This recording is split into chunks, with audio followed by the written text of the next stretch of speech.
Hello everybody. Once again, we are back with a superhero video, but today it's going to be a little different. Lately, I've been obsessed with one idea. What if you're a normal person in a superhero world? Just think about it.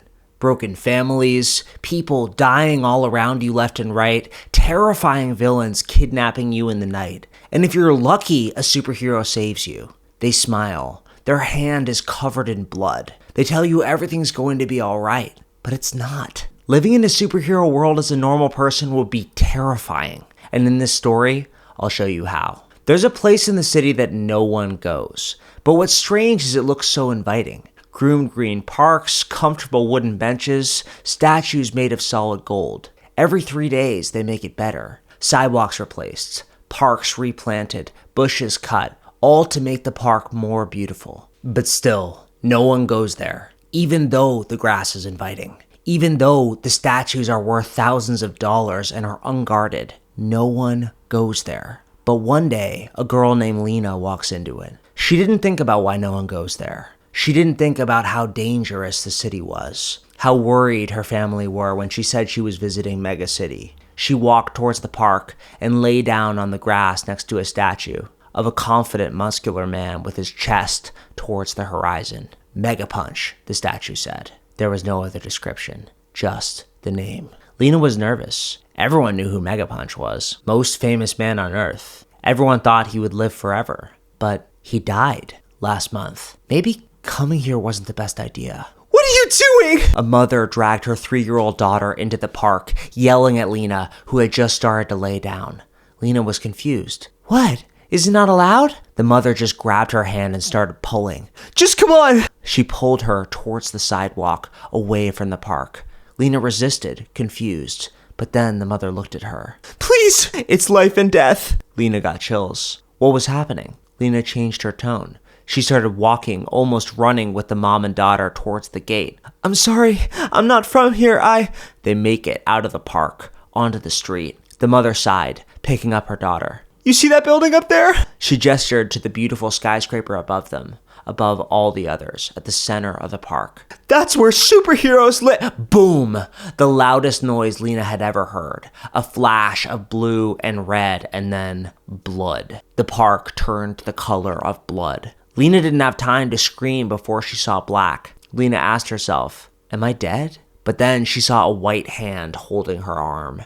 Green force glowed around her body. She was floating through the earth? She fell into a sewer. It was dark. The mom was screaming. You killed her! You killed her! A man in a white suit and dark sunglasses let go of their hands. Lena had seen him on TV before. Ghost Man. He looked confident on TV, but now he looked concerned. He looked down at her legs. She looked where he looked. Her legs were broken, twisted, so bad she could see bones peeking out. The mother screamed, covered in red. Did you hear what I said? You killed her! It's going to be okay. Ghostman tried to comfort Lena. He tried to smile, but he couldn't quite manage it. She could see under his sunglasses. It looked like he hadn't slept in weeks. I'm going to get you out of this, Ghostman said. High above them, an explosion boomed. It sounded like the world was ending. My associate is handling the villain threat. Don't worry, he can't hurt you down here. Now it was clear to Lena why the place was always so freshly maintained, why the garden was constantly replaced. Because it always gets destroyed by villains. Never should have ever come here. Ghostman's eyes glowed green. It was the first time she saw it, in the flesh. Superpowers. It didn't seem cool and exciting like it did on TV. The guy's eyes were glowing. He put his hand out, lifting Lena out of the sewer water. Lena breathed fast. She was floating in the air. He was making her float in the air with his mind. Ghostman spoke into his earpiece. Dr. Insane, I've got a casualty that needs medical attention. She's alive but losing a lot of blood. Something warm trickled down Lena's leg, dropping into the water. She started breathing faster. The water wasn't warm. The warmth was from something else. Ghostman looked at her legs, concerned. Please, hurry. As Lena sunk deeper and deeper into shock, she heard the mother scream at the man in the suit. You call yourselves superheroes, but we know the truth. Why don't you just go away? No one wants you here. Ma'am, Cyber Shriek attacked Society of Heroes headquarters and He kept talking, but Lena couldn't hear him. The pain hit her like a freight train. It felt like every part of her skin, her legs, her body was lit on fire. And all the while, the mom kept screaming, "Did you hear what I said? We hate you, Ghost Man! We hate you!"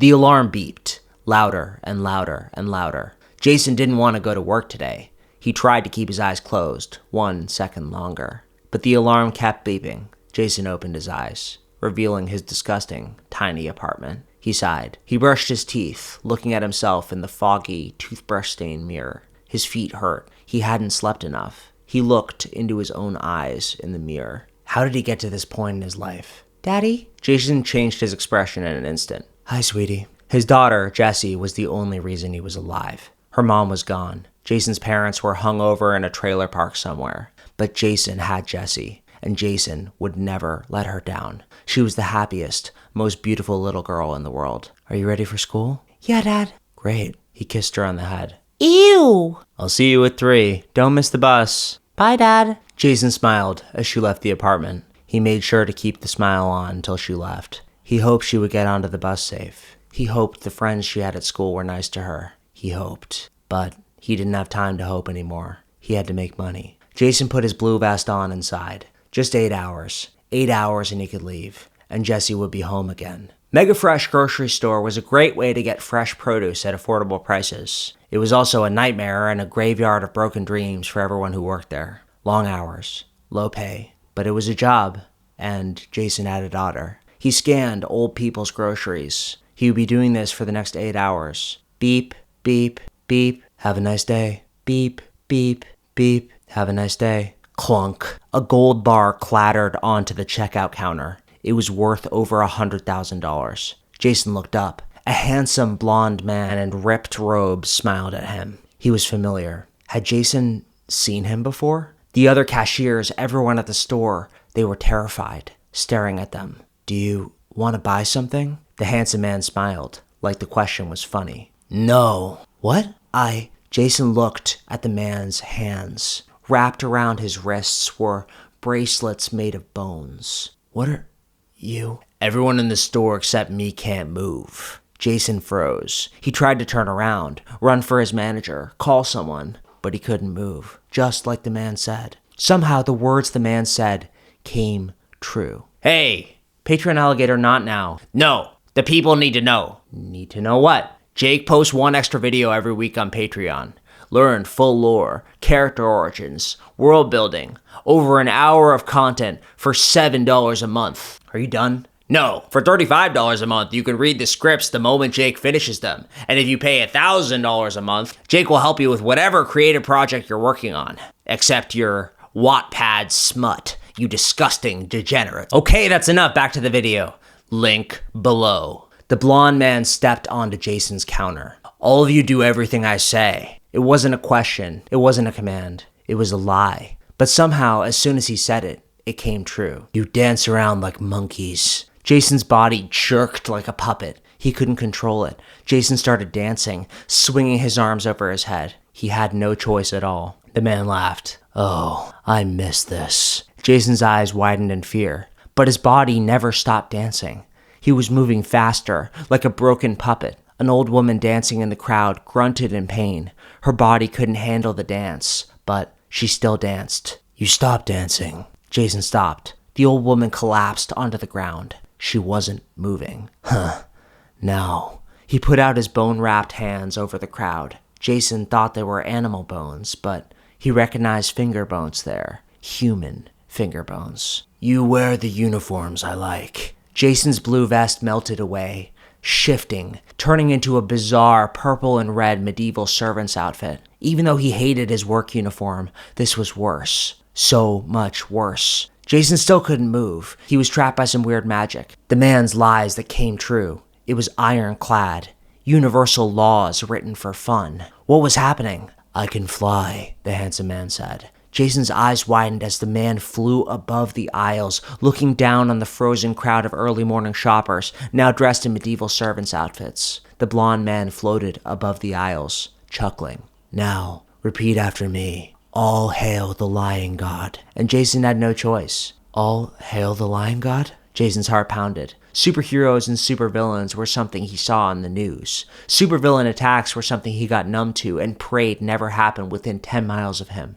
But Jason's prayers hadn't been answered. Like it or not, he was living in the Lion God's world now. If he died, Jesse would go into foster care. And the hate he always had for this unfair world where people fly above him and Jason gets crushed. The hate he had before Jesse was born. It all came flooding back. Jason hated superheroes with every fiber of his heart. "You," the Lion God pointed at him. "Come up here." Jason floated off the ground into the air above the grocery store. Like it or not, the life Jason had, his normal life was over, and he would never, ever get it back. Jason only hated more as he floated above aisle 12, in front of the villain. He was trapped, immobilized by his force, looking into the Lion God's eyes. The Lion God was just a kid, no more than 18. "You, tell me the truth about the entrances and exits to this place." Jason wanted to fight, but he told him. "And you tell me about any rats that would report me to the authorities." Jason thought about his manager,